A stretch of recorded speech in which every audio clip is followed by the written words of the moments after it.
ইন্দ্রনীল, রূপক, উপাসনা এবং ঈপ্সিতা মিলে করে তুলেছে একটা খুবই অদ্ভুত কাহিনী। আর তারই আমরা এখন দেখব প্রথম সিন। প্রথম সিনে কর্তাবাবু ও গিন্নি। কর্তাবাবু সকালে উঠে ভাবলো নিজের মনে একটু বসে জাপ করি। সে কি সে পারবে? সকালে উঠিয়া আমি মনে মনে বলি, হ্যাঁ গো, তোমার শরীর ঠিক আছে তো? সকালে উঠে এত কবিতা? সারাদিন আমি যেন ভালো হয়ে চলি। বলি চলি চলি বলে চললে কোথায়? উফ, এই সকাল থেকেই শুধু প্রশ্ন আর প্রশ্ন। প্রাত ভ্রমণ নেই, মানে আমি একটু হাঁটাহাঁটি আর কি। তাই বলি, মনে এত ফুর্তি কিসে? তা আমাকে না নিয়ে ভ্রমণে যাওয়া হচ্ছে? আহা, এই ঘোড়া সেই ঘোড়া নয়। অত ঘোরাঘুরি আমি বুঝি না। এই নাও আকশি আর ফুলের সাজ। যেখানেই যাও না কেন বাড়ি আসার সময় ফুল আর আমপল্লব নিয়ে তবেই ঢুকবে। কানে কথাটা গেছে? হ্যাঁ বাবা, কোথায় ভাবলাম সকালে উঠে একটু মাঠে ঘাটে গিয়ে খোলা হাওয়ায় বিড়ি টানবো, তা না সকাল থেকেই গিন্নির শুধু অর্ডার আর অর্ডার। বলি এখনো দাঁড়িয়ে দাঁড়িয়ে বিড়বিড় করছো? যাও না, গতরটা নাড়াও না। সে তো নাড়াতেই হবে, পড়েছি এমন গিন্নির হাতে, খোটা খাইস দিনে রাতে। দাও ধুর। কর্তা গেলেন ফুল আনতে। আগে দেখে এই জঙ্গলে কে সে? একটি ভিখারি বাবা। ভিখারি বাবা ওনাকে দেখে বললেন, বাবু, বাবাকে দেখে খুব দয়ালু মনে হচ্ছে। দেখো না বাবা, তুমি এই গরিব মানুষটাকে একটু সাহায্য করতে পারো। তুমি কে? তোমাকে তো এখানে আগে দেখিনি। আমি গরিব মানুষ, পথে ঘাটে ভিক্ষে করি খাবারের সন্ধানে। আমার থাকার কি কোনো ঠিক আছে বাবা? তাও ঠিক, তোমার পেটের জ্বালা আর আমার মনের। তো দাও না বাবা, একটু খুশি করে কিছু এই গরিবটাকে একটু ভিক্ষে দাও না। না, ব্যাটা খুব অসহায় মনে হচ্ছে। দেখি পকেটে যদি কিছু পয়সা থাকে। কেন বাবা? মঙ্গল হোক তোমার বাবা। বাহ, দেখছি তোমার মনটা তো খুব বড়। তো বলো না বাবা, তোমার কি চাই? না না, আমার আর কি চাই? তুমি খুশি থাকলেই আমি খুশি। তা বললেই কি হয়? তোমার মনে কি আর কোনো খুশি আছে? সংসারে অশান্তি? হ্যাঁ, এ তো দেখছি অন্তর্যামী। তো বলোই না মুখ ফুটে, কি চাও তুমি? বউ মরে গেলে ভালো হয় না পালিয়ে গেলে? এই না না না, ছি ছি ছি ছি ছি। ওসব কিছু চাই না। মানে বলছিলাম, আমার বউয়ের প্রভাবটা যদি একটু পরিবর্তন করা যেত। স্বভাব সে তো পাল্টানোই যায়, কিন্তু তার জন্য যে তোমাকে তোমার গিন্নি ঠাকুরদার আরেকবার বিয়ে দিতে হবে, পারবে? গিন্নির ঠাকুরদার আর একবার বিয়ে? হ্যাঁ, কারণ তোমার গিন্নি ও যে ওর ঠাকুমার স্বভাবটা পেয়েছে। দেখোই না চেষ্টা করে, যদি একবার স্বভাবটা বদলে দিতে পারো। কি, আমি তো কিছু বুঝতে পারছি না। মানে গিন্নির ঠাকুরদার আবার বিয়ে বাবা? সে তো যা করার তোমাকেই করতে হবে ভাই। আমি শুধু তোমাকে গিন্নি ঠাকুরদার বিয়ের সময় নিয়ে যেতে পারি। যাবে? হ্যাঁ, পারবে? পারবে আমাকে অতীতে ফিরিয়ে নিয়ে যেতে? এই দেখ, যা।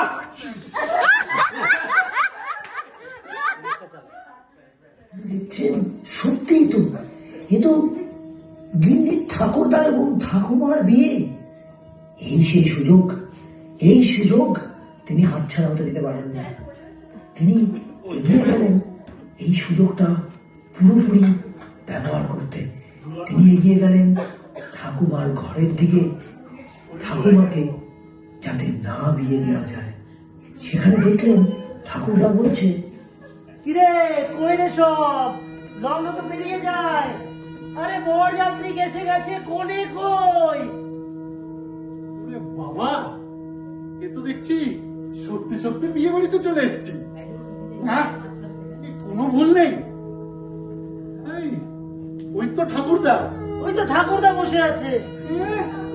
এই জোয়ান বয়সে ঠাকুরদাকে পেলে লাগছে তো, কিন্তু কোনেকে এখনো দেখছি না। আরে কোলে কি আনো, লগ্ন যে পেরিয়ে যায়। বিয়ের পিড়িতে এখনো বসেনি। এই সুযোগ কিছু একটা করতে হবে। দেখি, ওই তো কোনে ওখানে বসে আছে, দেখি। হ্যাঁ, এই তো দেখছি কোনেকেও বেশ লাগছে। গিন্নির ঠাকুরমার গিন্নির মুখের সাথে বেশ মিল আছে দেখছি। যাই ভেতরে ঢুকে দেখি যদি কোনো উপায় বার করা যায়। এ সত্যি যেন অবিশ্বাস্য। ভিখারি বাবা একটা ফুক বেড়ে পৌঁছে দিলেন কর্তামশাইকে। আমাদের এই, এই কে তুমি? এখানে কি চাই? আরে আমাকে চিনলে না? আমি তো বরের আপন মাসির ননদের বড় বৌদির সেজমের ছোট ছেলে, মানে খুব কাছের আত্মীয় আর। তা হতে পারে। তা আমি কি করব? তোমাকে একটা শাড়ি পছন্দ করতে হবে। উমা, শাড়ি? উনি বুঝি আমার জন্য পছন্দ করে পাঠিয়েছেন? না ঠিক তা না, কিন্তু ওই যে বললাম পছন্দটা তোমাকেই করতে হবে। তা বলো না কি শাড়ি পছন্দ? উমা, আমার কি অমনি কপাল, বিয়ের আগেই শাড়ি? বলো না, আমি তো শুনেছি তোমার শাড়ির খুব শখ। বলোই না কি পছন্দ, বলো। আচ্ছা বলবো, একটা জামদানি, একটা ঢাকাই, হ্যাঁ একটা একটা করে দিলেই হবে, আর একটা লাল টুকটুকে বেনারসি। ওরে বাবা, এ তো দেখছি একদম গড়গড় করে বলে দিলে। ভালো, কিন্তু এই সকলের মাঝে ওকে যে কোন শাড়িটা মানাবে? এই, ওকে মানে? ওকে মানে ও তোমার বরের প্রথম পক্ষের বউ। বেশি চেঁচামেচি করো না, কথাটা পাঁচকান যেন না হয়। প্রথম পক্ষ? ও মা গো, ও ভগবান, আমার সাথে কি হলো? ও মা, আস্তে আস্তে আস্তে, পাঁচকান হলে বিয়েটা ভেস্তে যাবে। আমার বই গেছে এমন বরকে বিয়ে করতে। রাখো তুমি তোমার শাড়ি, আমি চললাম।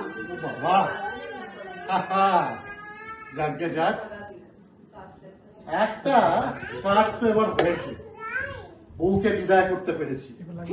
এবার দেখ, একটা সুন্দর সুশীল মেয়ে দেখে এই ঠাকুরদার বিয়ে দিয়ে দিতে হবে। তবেই না আমার গিন্নি মেয়েটা সুন্দর সুশীল স্বভাবটা পাবে।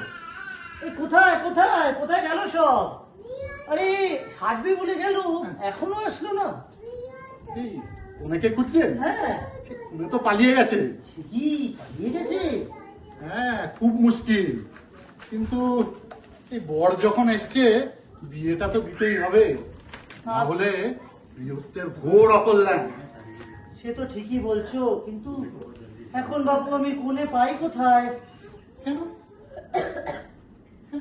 ওই যে ওই মেয়েটা বসে আছে। আরে ও চাপা, আমার বড় মামির মেয়ে। আরে চাপাই হোক আর খোপাই হোক, ওকেই না হবে? নিশ্চয়ই হবে। চলো। এই চলো তাহলে তাড়াতাড়ি ওকে তৈরি করে বিয়ে করি। কেউ জানতে না পারে জানো। তুমি চাপা থাকতে তাড়াতাড়ি তাড়াতাড়ি ঠিক আছে, চলো। আহা, দুটো কাজই সম্পন্ন। এইবার আর আমার গিন্নি কোনো বেগরবাই করতে পারবে না। এরকম সুন্দর সুশীলা একটা মেয়ে ঠাকুরদার সাথে বিয়ে হয়ে গিন্নির ঠাকুমা হয়ে আসবে, আর আমার জীবনটাও শান্তিতে ভরে যাবে। এবার চলে যাই, ফিরে যাই সেই সাধু বাবার কাছে। ফেরত আসবে? হ্যাঁ বাবা, হয়ে গেছে, সব হয়ে গেছে। এইবার বলুন কি করবো? তো যাও, বাড়িতে যাও, গিয়ে দেখো তোমার জীবনে কি কি পরিবর্তন হলো। জি আগে, জি আগে, জি আগে, ঠিক আছে, যা যা। কর্তাবাবু গেলেন বাড়িতে, গিয়ে ভাবলেন সবই তো পাল্টে গেল, তিনি তো বরদান পেয়েছেন। গিয়ে দেখেন ওখানে কর্তাবাবুর মা, মানে তার বউয়ের শাশুড়ি মা, এবং কর্তাবাবুর নতুন স্ত্রী। বাড়িতে বাড়িতে রমরমা ব্যাপার, বাড়িতে চাকর বাকর বিশাল ব্যাপার। কর্তাবাবু দেখে খুব খুশি। হ্যাঁ, কিন্তু সেখানে গিয়ে দেখে তার মা রান্না করছে এবং তার বউ বলছেন, বাহ, তো দেখছি রমরমা ব্যাপার। আমার বাড়িটাকে তো আগে এরকম দেখিনি, এত চাকর বাকর। রান্নার ভালো গন্ধ আসছে। দেখি তো গিন্নি কি করছে। এই যে মা, শুনছেন? আজ দুপুরবেলা মাছের মাথা দিয়ে ডাল আর চিংড়ির চচ্চড়িটা হচ্ছে তো? হ্যাঁ বৌমা, হচ্ছে, সাথে বেগুনিও বানাচ্ছি। যা,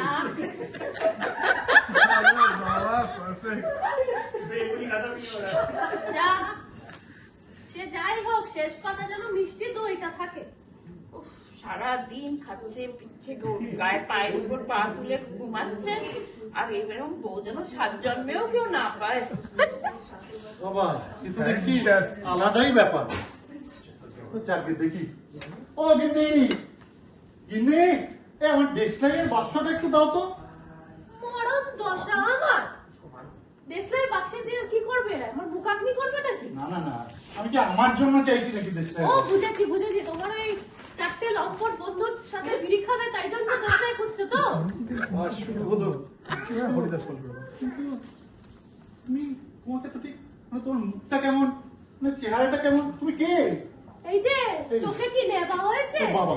মুখ পাল্টে গেছে, গলা পাল্টে গেছে, বিয়ের 1 বছরের মধ্যে কিছু বুঝতে পারছো না দেখি? কি, কিন্তু তুমি তো দেখছি সেই আগের মতোই আছো। এই যে অত আমি জানি না, দেশলাই বাক্স পাবে না, ঘরের খাবে আর বোনের মোষ তাড়াবে। কিন্তু গিন্নি দেখছি আগের থেকেও ভয়ঙ্কর। আগে পরে অত জানি না, যদি ফের ওই লম্পট বন্ধুগুলোর সাথে ঘুরতে দেখেছি আর বিড়ি খেতে দেখেছি, এই পাখা দিয়ে এই, এই, মারছে? এ কি?